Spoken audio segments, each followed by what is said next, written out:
कुछ है? अरे उसको नहीं यार, देखो आवाज पाँच लगी।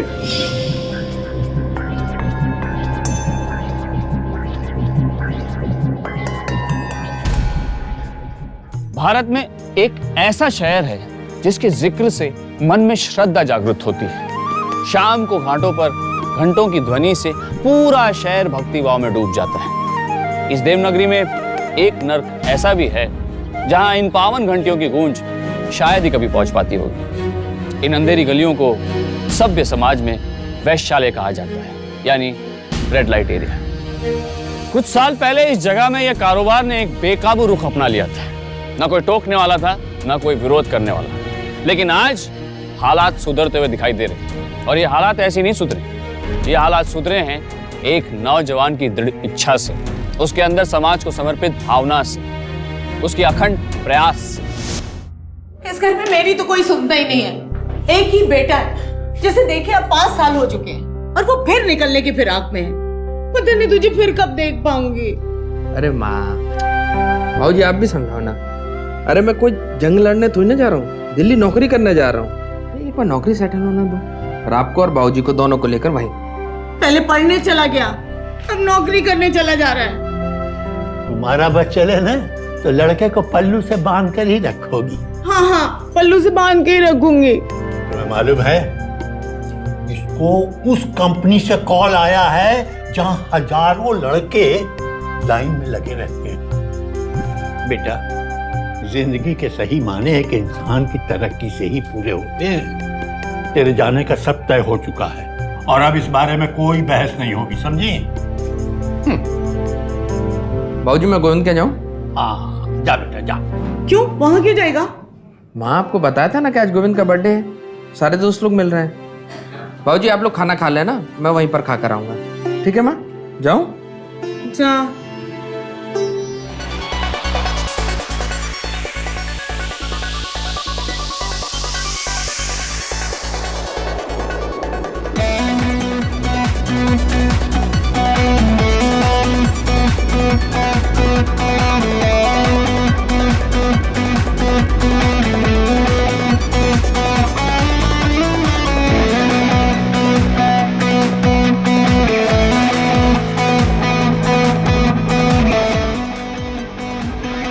क्या यार, पार्टी में ना हाथ में शराब है ना बाहों में शबाब। ये भी कोई पार्टी मनाने का तरीका है दोस्त?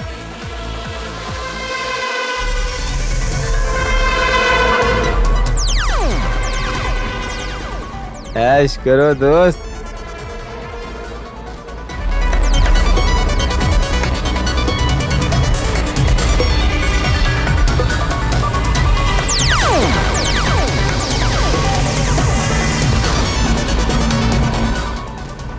वो चाहिए?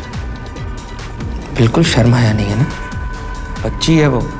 इतनी भी बच्ची नहीं है।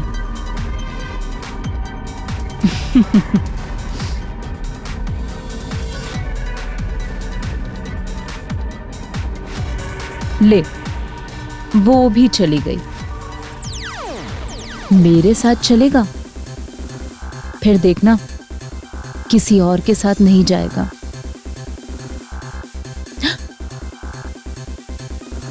शर्म आ रही है? क्या? नहीं आनी चाहिए मुझे शर्म। तुम में शर्म और हया का नामो निशान नहीं है, इसका मतलब मुझे भी बेशर्मी पे उतर आना चाहिए। वैसे भी तुम्हें देखकर लगता है कि शर्म और हया से तुम्हारा दूर दूर का वास्ता नहीं है। शर्म पहले आती थी साहब, अब तो वो भी शर्म आती है। तू बोल,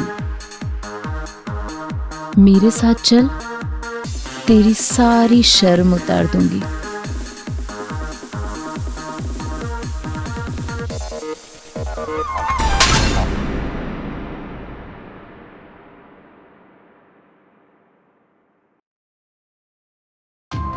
उस पार्टी में अश्लीलता चरम सीमा पर थी, लेकिन अश्लील उसे वो औरतें नहीं बल्कि मर्द नजर आ रहे थे।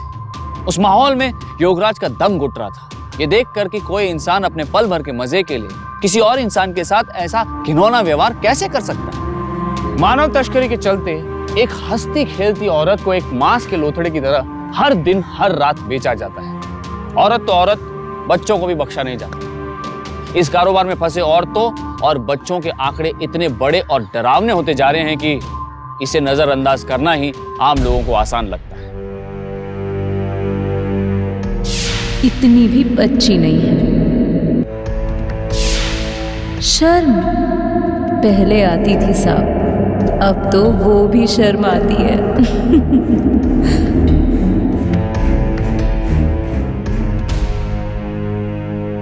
तू गया नहीं अब तक? मुझे तो लगा थप्पड़ मारने के बाद चला गया होगा। मुझे तुमसे बात करनी है। भाई मेरे शो खत्म हो चुका। एक बात ही तो करनी है। भाई मेरे तुझे जो भी करना है, काम करना है, बात करना है, हमारी बाड़ी पे आना। तुझे जो चाहिए वो मिलेगा। ये भी बाड़ी? हाँ, लाल बाड़ी। कल आना जरूर। तो कल मिलते हैं। चल रानी।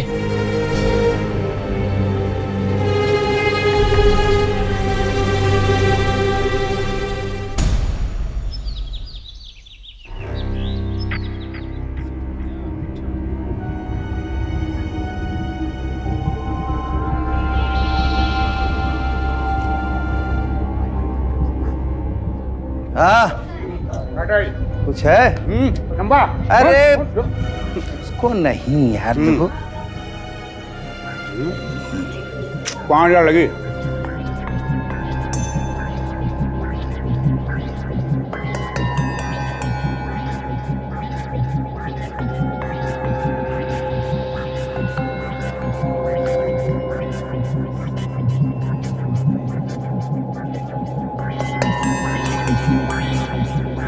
चल भाग कुत्ते, दोबारा यहाँ आया तो तेरी टांग तोड़ दूंगी। चल भाग भाग यहाँ से। हाँ साहब, चलते हो क्या?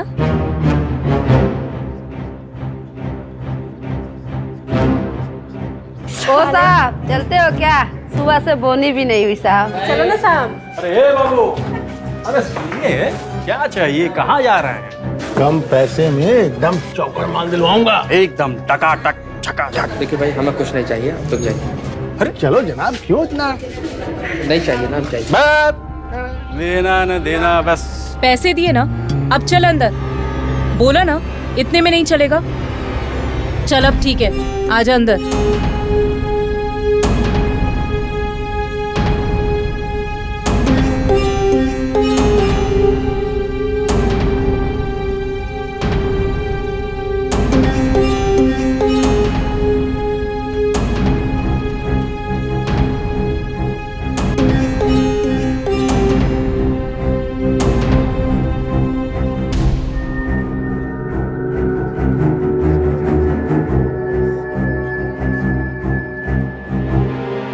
भैया, वो काली साड़ी वाली लड़की जो थी वो कहाँ है? अंदर ग्राहक है साहब। लेकिन मुझे तो सिर्फ बात करना है उनसे। बात करने के लिए सब आता है साहब। अभी अंदर ग्राहक है, आधे घंटे रुकना पड़ेगा, नहीं तो कोई और ले लो।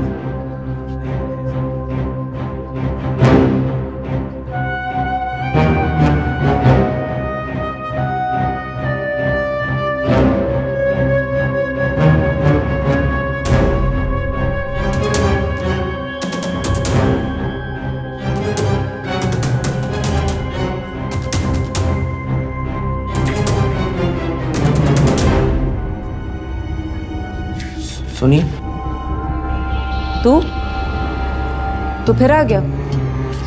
उस दिन कोई कसर बाकी रह गई थी क्या जो आज पूरी करने आया? देखिए, मैं उसी दिन के लिए माफ़ी मांगने आया हूँ आपसे। पता नहीं दिमाग में क्या हो गया था, मैंने हाथ चला दिया। चल माफ किया। नीचे पेशगी दिया क्या? मैं तो आपसे बात करने आया हूँ। क्या बात करने आया? तू नीचे पेशगी नहीं दिया? देखिए, ये जगह आपके रहने लायक नहीं है, आप चलिए ना यहाँ से। कहाँ ले जाएगा?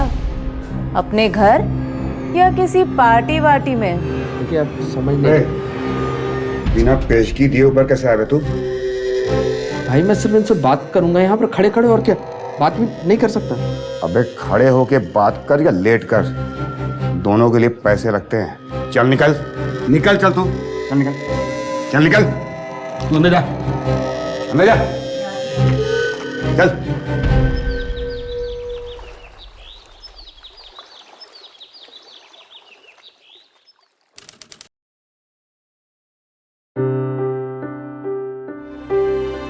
तू फिर आ गया?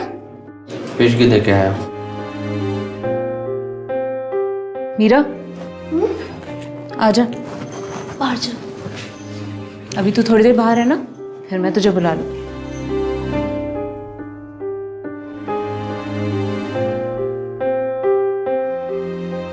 ये क्या कर रही हो? जो करने आया वो कर और चलता बन। कैसे कर सकती हो इतना नीच काम इतनी आसानी से? शर्म नहीं आती बिल्कुल? एक बच्चे की माँ हो तुम, 50 और तरीके हैं पेट को पालने के। कैसे जी लेती हो इतने धिक्कार के माहौल में, इतनी गंदगी में? तुझे क्या लगता है ने? तुझे ही दुनिया दिखती है सिर्फ? यहाँ पर जो सैकड़ों औरतें काम करती हैं, उन्हें नजर नहीं आता कि ये जिल्लत भरी जिंदगी है? इस दरवाजे से ना पूरी रात न जाने कितने आदमी अंदर आते हैं और कितने बाहर जाते हैं। कितनी बार तो ये दिल और दिमाग भी सुन्न हो जाता है। तो क्यों करती है ये काम? बाहर निकलो, एक नई जिंदगी शुरू करो। कहाँ जाऊंगी? पूरी दुनिया पड़ी है, कहीं पर भी जा सकती हो तुम अपने बच्चे के साथ। एक नए सिरे से नई जिंदगी शुरू कर सकती हो। साहब, तेरी ये जो इतनी बड़ी दुनिया है ना, जब हम जैसी औरतें बाहर निकलती है ना, तो ये तेरी दुनिया सिक्के जैसी छोटी हो जाती है। क्योंकि हम जैसी औरतें ना तो किसी की बहन बनती हैं ना बेटी, फिर बीवी तो बहुत दूर की बात है। फिर तुम्हारी जैसी औरत आई ही क्यों इस धंधे में? तुझे क्या लगता है कि हर औरत ये धंधा अपनी खुशी से करती है?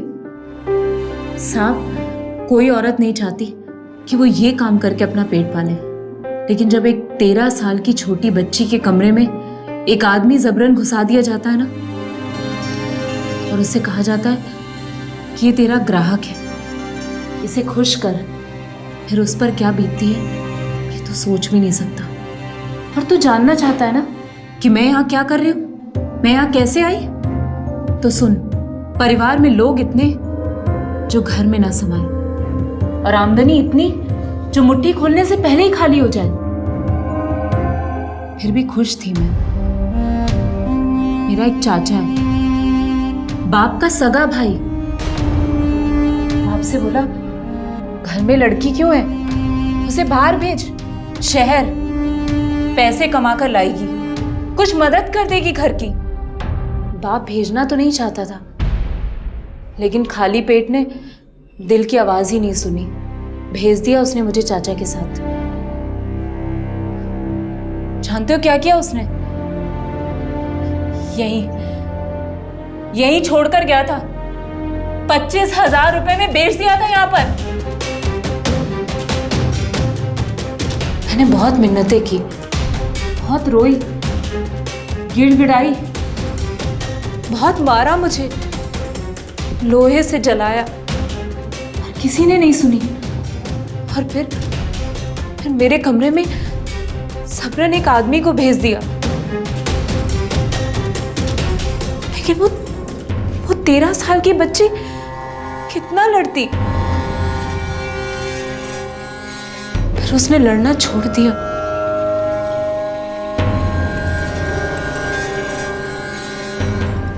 रानी,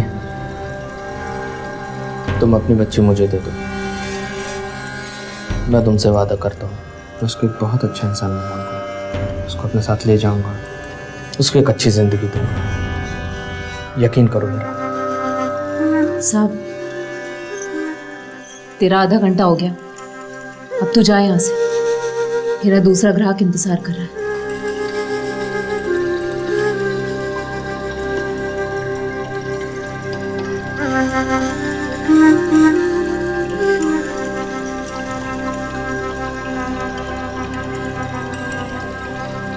अरे हो जाएगा महाराज, काहे माथा पच्ची कर रहे हैं आप? हम है ना। हाँ सर, नमस्कार सर। मैं योगराज सहाय।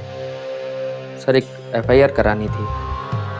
आपका इलाका है सर शिवदासपुर, वहाँ पर सर देह व्यापार का इलीगल धंधा चलता है सर, प्लीज़ कुछ एक्शन लीजिए ना।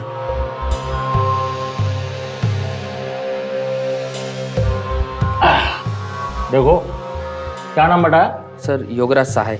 योगराज बाबू, करने के लिए हम बहुत कुछ कर सकते हैं, समझे? लेकिन काहे करें भाई, रोजगार का मामला है, औरतें हैं, राजी खुशी अपना काम कर रही हैं, काहे परेशान हो रहे हो यार?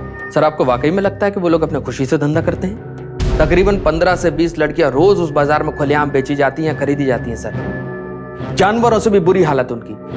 आपका इलाका है सर, आप नहीं कुछ करेंगे तो कौन करेगा? पुलिस से भी ज्यादा इंफॉर्मेशन है तुम्हारे पास। अरे सीखो, नेताजी से कुछ सीखो। देखिए सर, रिक्वेस्ट कर रहा हूं, बेकार की बातें करने से कोई फायदा नहीं। आप चाहें तो रोक सकते हैं उन अपराधियों के खिलाफ। आप किडनैपिंग का केस, चाइल्ड ट्रैफिकिंग का केस, कोई भी केस लगा सकते हैं, आप ये अपराध रुकवा सकते हैं, पर आप रोकेंगे नहीं, क्योंकि आपको बदतमीजी से बदतमीजी किसको बोला? बदतमीजी किसको बोला? साले मारूंगा कान के नीचे ना। वो दिख रहा है ना हवाला, अंदर ले चल के जो सुताई करूंगा कि पूरी राजनीति अंदर घुस जाएगी। बात आई समझ में? चल बात ले जाओ इसको। काहे अपना और हमारा समय बर्बाद? चलो। माँ, जोर की लग गई। एक मिनट रुक। हाँ ला रही हूँ दवाई। जोर से लग गई क्या? जल्दी। हाँ बस एक मिनट। बच्ची को जरा सा दर्द क्या हुआ, इतनी तकलीफ हो गई तुमको? कभी सोचा है कि जब तुम्हारी आंखों के सामने तुम्हारी बेटी की बोली लगेगी और उसके बदन को नोचा जाएगा तब क्या होगा? साला तो फिर से आ गया। मीरा, तू बाहर जाकर खेल। मना क्या था ना तुझे? मना क्या था कि मेरे कमरे के आसपास मत दिखना? तुझे समझ में नहीं आती? तुम्हें चाचा ने यहाँ पर छोड़ा है ना, धोखा दिया उन्होंने तुम्हें, और तुम क्या कर रही हो अपनी बच्ची के साथ? वही जो तुम्हारे चाचा ने तुम्हारे साथ बेचते देख पाओगे उसको इस बाजार में? अभी भी कहता हूं, अपनी बच्ची को मेरे साथ जाने दो। वादा करता हूं तुमसे कि तुम्हारी बच्ची को कोई छू भी नहीं पाएगा। इतना आसान नहीं है लड़की ले जाना यहाँ से।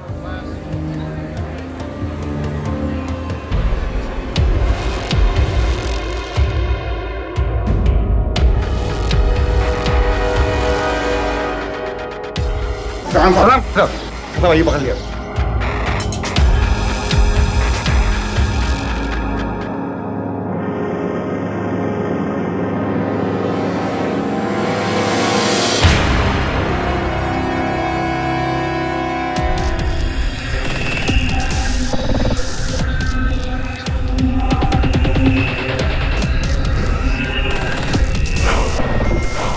उस आदमी को देख रहे हो?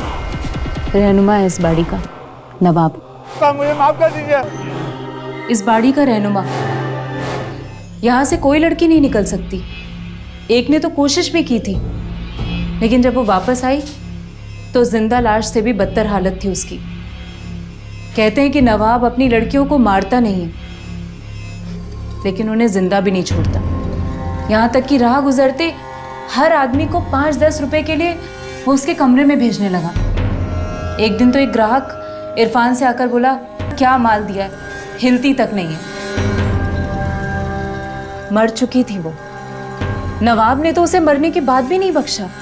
इस बाड़ी में किसी की हिम्मत नहीं कि उसकी मर्जी के बगैर वो यहाँ से निकले। देखो रानी, दिल्ली में एक बहुत सुनहरा भविष्य मेरा इंतजार कर रहा है। मैं चाहूं तो सब कुछ हासिल कर सकता हूं, लेकिन मैं कर क्या रहा हूं? एक वैश्यालय में आकर एक वैश्या से बोल रहा हूं कि अपनी बच्ची मुझे दे दो। मैं अपनी जिंदगी के साथ इतना बड़ा जोखिम ले रहा हूं, तो क्या तुम मेरे साथ एक कदम भी नहीं बढ़ा सकती हो? नवाब खान क्या है? सिर्फ एक दल्ला है, इससे ज्यादा कुछ नहीं। कोई खुदा नहीं है वो।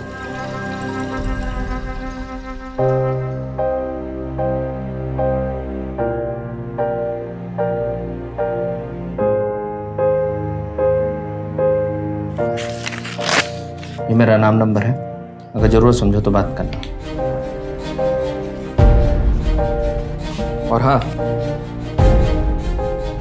नवाब चाहे या ना चाहे, इस बाड़ी से लड़कियां तो निकलेंगी। अब पहली बेटी होगी तुम्हारी, ये वादा है मेरा तुमसे।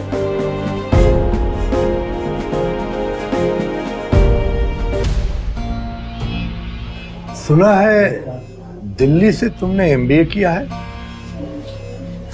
दिलबागगंज में अपने माँ बाप के साथ रहते हो। कच्ची कलियों का शौक कहां से पाल लिया? तुम क्या समझते हो नवाब की सल्तनत सिर्फ इस बाड़ी तक ही सीमित है? अरे इस शहर में कोई जोर से डकार भी लेगा ना तो उसकी खबर मुझे हो जाएगी। और तुम तो मेरी लड़की ले जाना चाहते हो। देखिए, मुझे सिर्फ लड़की चाहिए, पैसे हैं मेरे पास, आप सिर्फ दाम बोलिए। अच्छा,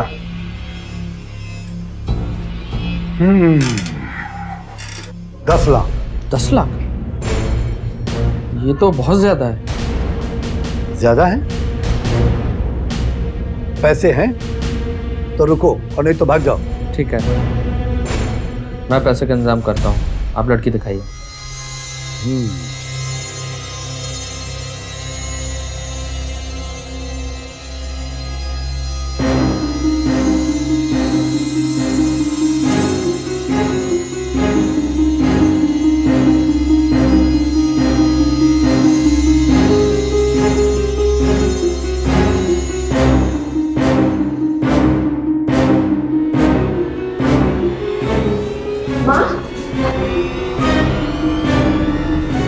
मुझे वो लड़की चाहिए।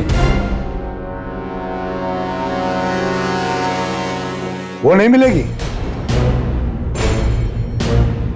उसके लिए मेरे पास कुछ खास प्लान है।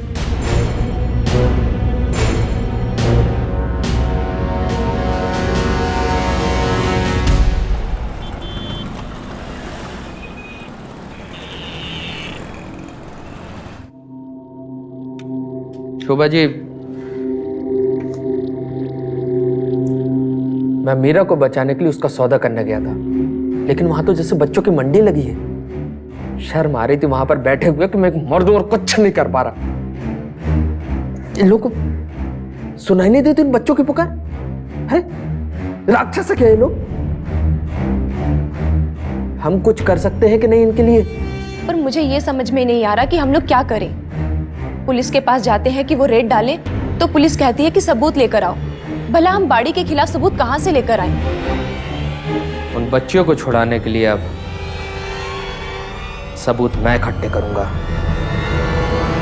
अब बात सिर्फ मीरा की नहीं थी, वो उस बाड़ी की हर उस बच्ची को आजाद कराना चाहता था जिसे नवाब जैसे दरिंदों ने अपने मुनाफे के लिए कैद कर रखा।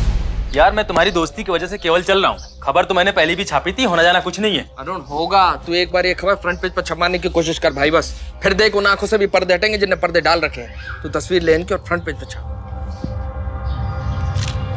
ओ नहीं, इस लड़की की। ए भैया, फोटो क्या खींच रहे हो? ये क्या जगह नहीं मिली फोटो खींचने की। क्या बदतमीजी है? हाँ, फोटो खींचना मना है। कहाँ लिखा है फोटो खींचना मना है? नहीं लिखा है।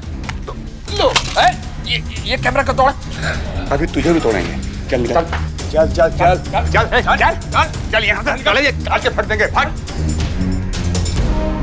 देखिए मिस्टर योगराज, हम आपकी बात से बिल्कुल सहमत हैं। ये जो हो रहा है सरासर गलत हो रहा है, पर हम बिना सबूत के कोई भी जांच पड़ताल नहीं कर सकते। पेपर में एक लेख आया था और हमने रेड डाली, पर वहां कुछ भी नहीं मिला। आप तो जानते हैं कि हमारे हाथ बंधे हुए हैं, फिर भी अगर आपके पास कोई ठोस सबूत हो तो बताइए। सर, सबूत हम आप ही को सौंपते, लेकिन आपको सौंपे उससे पहले उन्होंने हमारे कैमरे तोड़ दिए। सर, लेकिन मैं आपको बिलीव दिलाता हूं कि ये खबर 100% सच है। सर प्लीज कुछ करिए।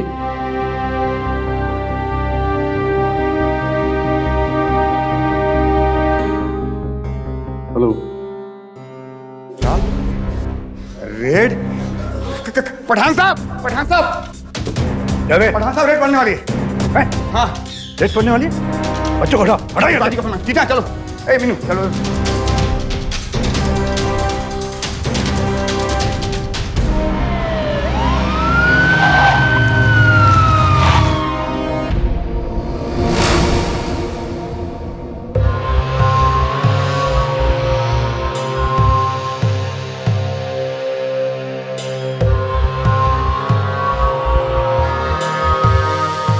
हाँ भाई, बच्चियां कहाँ हैं? हमें इन्फॉर्मेशन मिली है कि यहाँ पे नाबालिग लड़कियों का धंधा होता है। बहुत साफ धंधा करते हैं साहब। आप चाहो तो पूरे बाड़ी की तलाशी ले लो।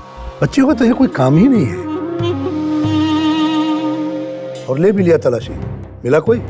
भाई तो डीसीपी साहब कोई भी इंफॉर्मेशन दे देता है, भेज देते हैं रेड डालने के लिए।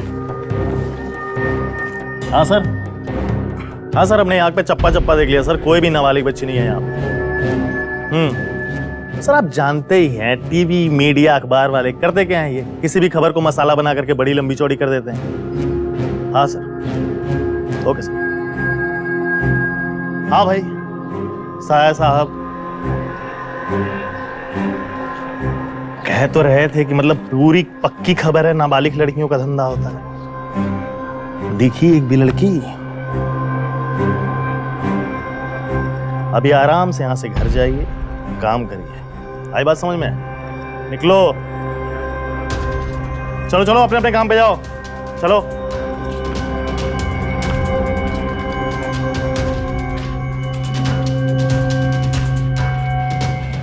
कहाँ है लड़कियां? कहाँ सिपाही? यहाँ इसमें खिड़की के, अरे कहाँ है वो? दिख नहीं रही। वहीं जहाँ उन्हें होना चाहिए। अब खामखा नाराज हो रहे हैं मेरे ऊपर। इस आदमी ने इतना प्रेशर डलवाया, तब जाकर के डीसीपी साहब ने बोला कि जाओ और वहां पे छापा मारो। चलिए सब कुछ अच्छा हो गया, अब गुस्सा थूक के, ड्यूटी नाम की भी कोई चीज होती है, गलती हो गई, माफ कर दीजिए। गलती नहीं, तुम्हें तो इनाम मिलना चाहिए। समय पर फोन कर दिया इसलिए सब ठीक हो गया। ऐसे ही साथ देते रहोगे तो तुम दिन दूना और हम रात चौगुना कमाई करेंगे। आज वापस आने दो। 4 किताबें क्या पढ़ ली हैं? शराफत का पाठ पढ़ा ही नहीं। अय्याशी का शौक चढ़ा है। अरे क्यों गुस्सा हो रहे हैं? शांत हो जाइए। अरे बेटा आ गया तू, आजा आजा। देखिए आज जनाब की सवारी कहाँ से आ रही है? मैं लालबाड़ी गया था, वैश्याओं के बाजार। यही सुनना चाहते थे ना आप लोग? देख रही हो ना, शर्मो हया बेच कर आया है उन पर काम कर, और आकर आपसे नजरें मिलाने की हिमाकत कर रहा। पता है आज श्रीवास्तव मिला था, साथ में गुप्ता भी था। कह रहा था योगराज आजकल अक्सर लालबाड़ी की वादियों में नजर आता है। शर्म से तो मेरा सर झुक गया था। बाबूजी, आपने उनसे ये नहीं पूछा कि वो लोग क्या कर रहे थे लालबाड़ी में? ये तो बेहयाई की हद हो गई है। क्या इसी दिन के लिए तुझे मैंने पढ़ाया लिखाया था? 2 दिन के अंदर तुम दिल्ली रवाना हो जाओ। बाबूजी, ना तो मैं दिल्ली जाऊंगा और ना ही वो नौकरी करूंगा। मैंने अपने जीवन का लक्ष्य और उद्देश्य दोनों तय कर लिए। अब आपको यह तय करना है कि आप मेरी लड़ाई में मेरे साथ हैं या नहीं।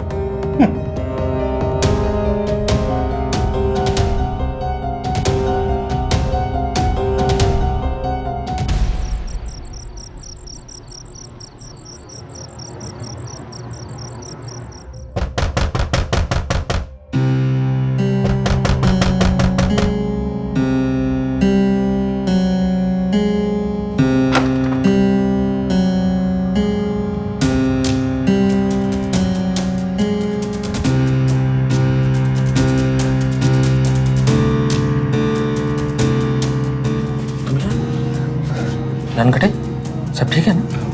क्या हुआ? साहब, आज बाड़ी में रेड के बाद नवाब और इरफान लड़कियों को चोरी छिपे कहीं और ले जा रहे थे।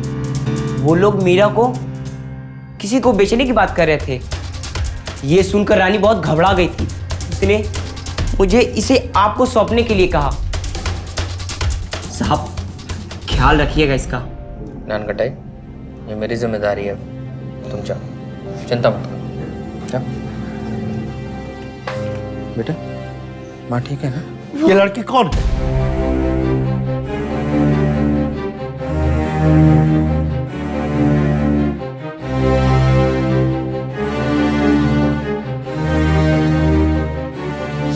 बाबूजी, ये मीरा है, लालबाड़ी की वैश्या की बेटी। निकालो निकालो इसे अभी मेरे घर से, ये मेरा घर है। बाबूजी, वैश्या ये नहीं, इसकी माँ है। ये मेरा आखिरी फैसला है, निकालो इसे अपने घर से।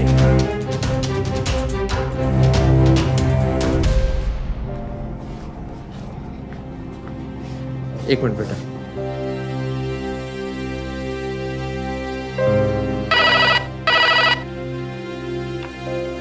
हेलो।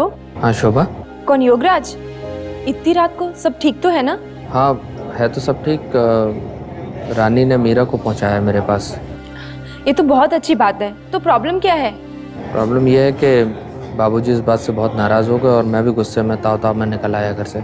अब समझ में नहीं आ रहा कि इतनी रात को बच्ची को लेकर जाऊं कहाँ। ठीक है, कोई बात नहीं, तुम उसे यहाँ मेरे पास संस्था में ले आओ। यहाँ तो और भी बच्चे हैं, उसे कोई प्रॉब्लम भी नहीं होगी और वो सेफ रहेगी। थैंक यू सो मच शोभा। चल बेटा।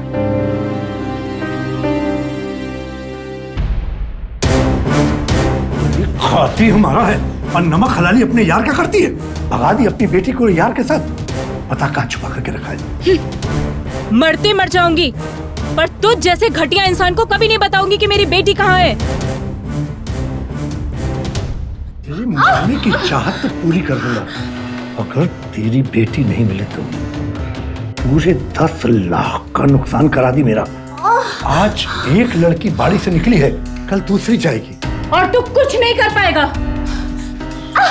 इरफान को इतना मारो कि दूसरी सारी लड़कियों की रूह कांप जाए। अगर हम ये सोचते हैं कि हम उन लोगों से उन बच्चियों को लड़कर छुड़ा सकते हैं तो ये हमारी बहुत बड़ी भूल होगी। हम मुट्ठी भर लोग उनकी उस ताकत का मुकाबला नहीं कर सकते। मगर हम पुलिस के पास भी तो नहीं जा सकते, क्योंकि पुलिस के पास जाना समझो शेर के मुंह में हाथ डालने के बराबर होगा। मुझे तो कुछ समझ में नहीं आ रहा है कि हम क्या करें, किसके पास जाएं, कुछ भी नहीं। क्रांति से जानते होंगे आप,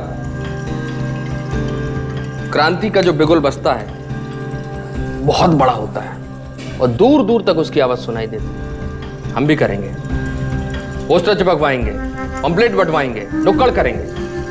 इतनी अवेयरनेस पैदा कर देंगे हम लालबाड़ी की फिजा में कि वहां घुसने वाला हर ग्राहक सोचे कि माइनर के साथ प्रोस्टिट्यूशन एक गैर कानूनी अपराध है। और ना केवल माइनर के साथ, बड़ी औरतों के साथ भी प्रोस्टिट्यूशन नाजायज है। नाबालिग लड़कियों की मानव तस्करी का विरोध योगराज सहाय कर रहे थे। गली गली घूमकर छोटी उम्र की लड़कियों को इस धंधे में धकेले जाने के खिलाफ मुहिम छेड़ी थी। ये मुहिम एक क्रांति का रूप ले रही थी। नौजवान लड़के लड़कियां योगराज के साथ जुड़ रहे थे।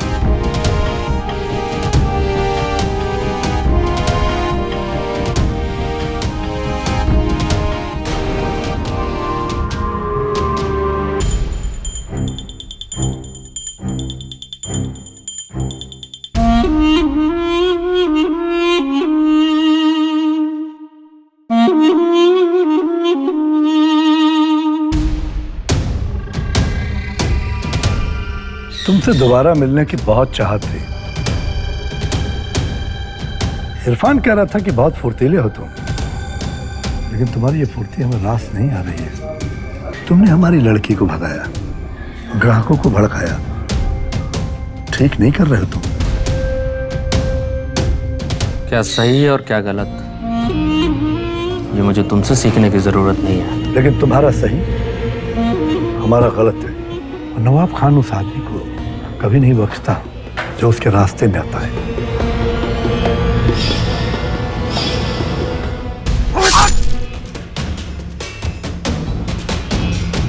मरोगे नहीं, लेकिन अगर हरकतें जारी रही तो हम तुम्हें जिंदा भी नहीं रहने देंगे। रानी की बेटी को लाके बाड़ी में छोड़ दो, वरना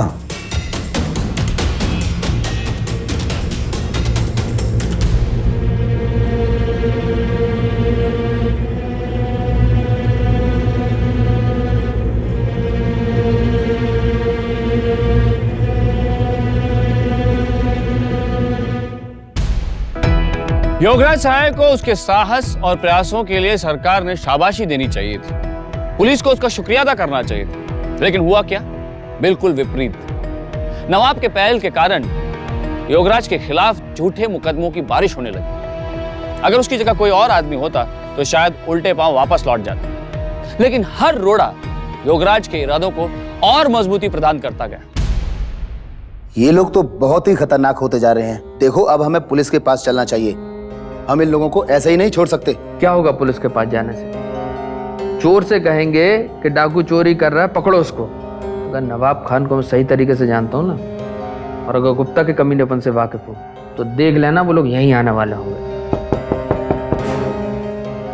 जाओ देखो कौन है।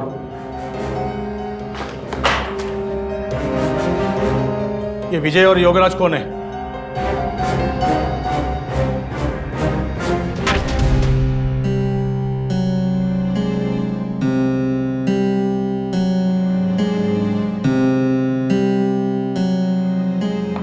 नेताजी, अपनी आदतों से बाज आ जाओ, नहीं तो अगली बार इससे तगड़ी खातिरदारी करूंगा मैं।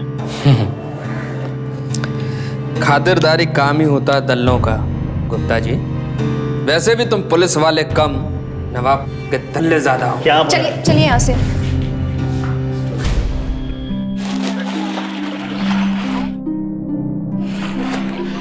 भैया, वो युवराज साहब आने वाले थे मीरा को लेकर।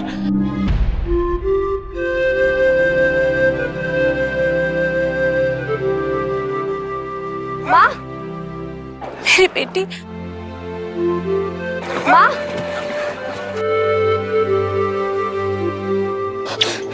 कैसी है तू?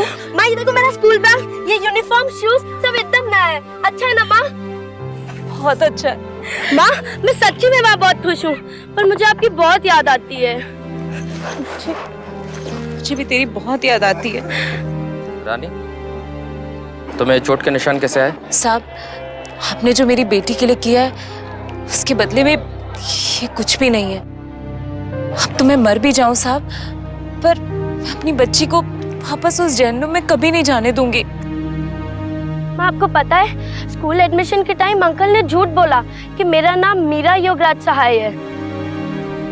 इसमें झूठी क्या है बेटा? सब सच है। अब तुम मेहनत करो और आगे बढ़ो, और जब प्रिंसिपल तुम्हें प्राइज देंगे तब तुम उनसे कहना कि तुम कहाँ से आई हो। और देखना, उस दिन तुम्हारी तरक्की के सामने तुम्हारा एक कड़वा सच कोई मायने नहीं रखेगा। साहब, मैं आपका शुक्रिया कैसे अदा करूं? रानी देखो, ये सब करने की जरूरत नहीं है। मैंने कुछ नहीं किया।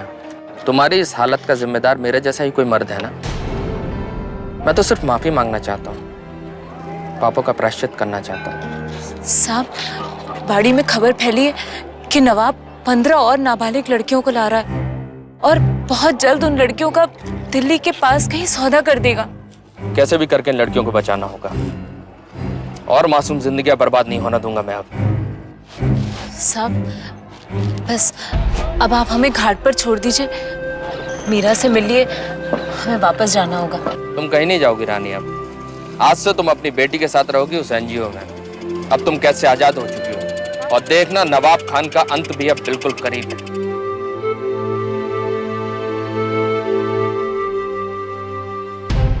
नवाब के आदमी को मालूम तो पड़ ही गया है कि हम लोग कहाँ पर हैं, और अगर रानी की बात सही माने तो 2 दिन के अंदर लड़कियों की नई कंसाइनमेंट आने वाली है।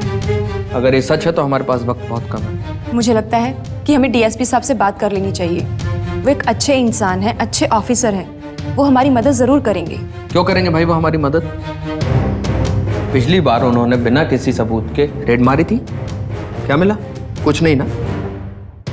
उल्टा उन्होंने हमको वार्निंग देकर कहा कि भाई बिना सबूत के आप लोग कोई एफआईआर दर्ज नहीं करेंगे।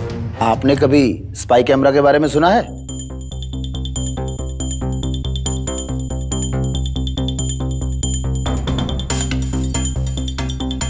अभी योगराज ने यह कदम तो उठा लिया था, लेकिन इसके साथ जुड़े जोखिम का भी अंदाजा लगा लिया था उसने। वो जानता था कि यह मरने या मारने का वक्त। नवाब के साथ हुई उसकी पहली झड़प काफी खौफनाक थी, लेकिन वो हार नहीं सकता। अपनी हार से ज्यादा उसे उन मासूम लड़कियों की जीत की चिंता थी, जिनकी वो एकमात्र उम्मीद था।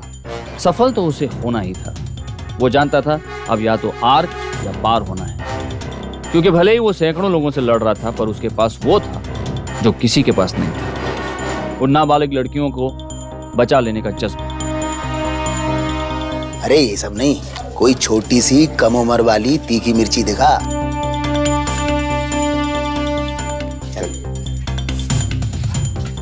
ये देख। अरे इधर कोई पुलिस का चक्कर तो नहीं? मैंने अक्सर इंस्पेक्टर गुप्ता को इस एरिया में आते हुए देखा है। गुप्ता जी तो अपने ही आदमी है। हाँ, हमारे ग्राहक हैं वो। फर्क बस इतना है कि वो पैसा देते नहीं, पैसा लेते हैं।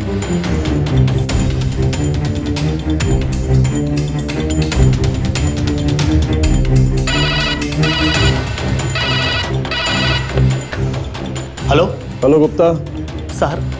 आप टीवी न्यूज़ तो देख ही रहे होंगे। मैंने रेड के लिए पुलिस भेज दी है, आपसे भी जल्दी मिलते हैं।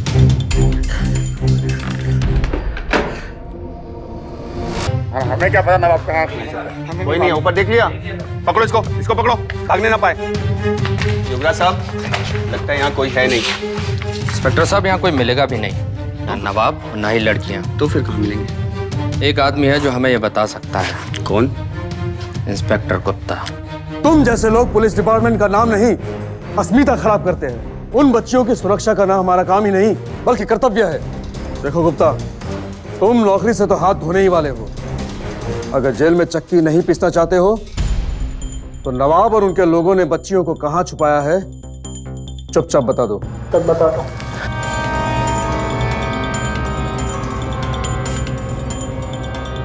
इंस्पेक्टर साहब, वहां से देखिए जरा। चलो साले को।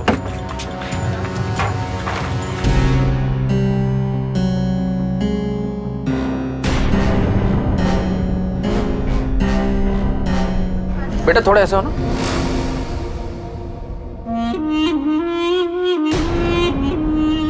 तो यहाँ छुपे हो तुम नवाब?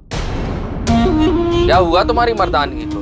बड़े मर्द बने फिरते थे ना, छुपना पड़ा ना बच्चियों के पल्लू के पीछे। चल निकल बाहर।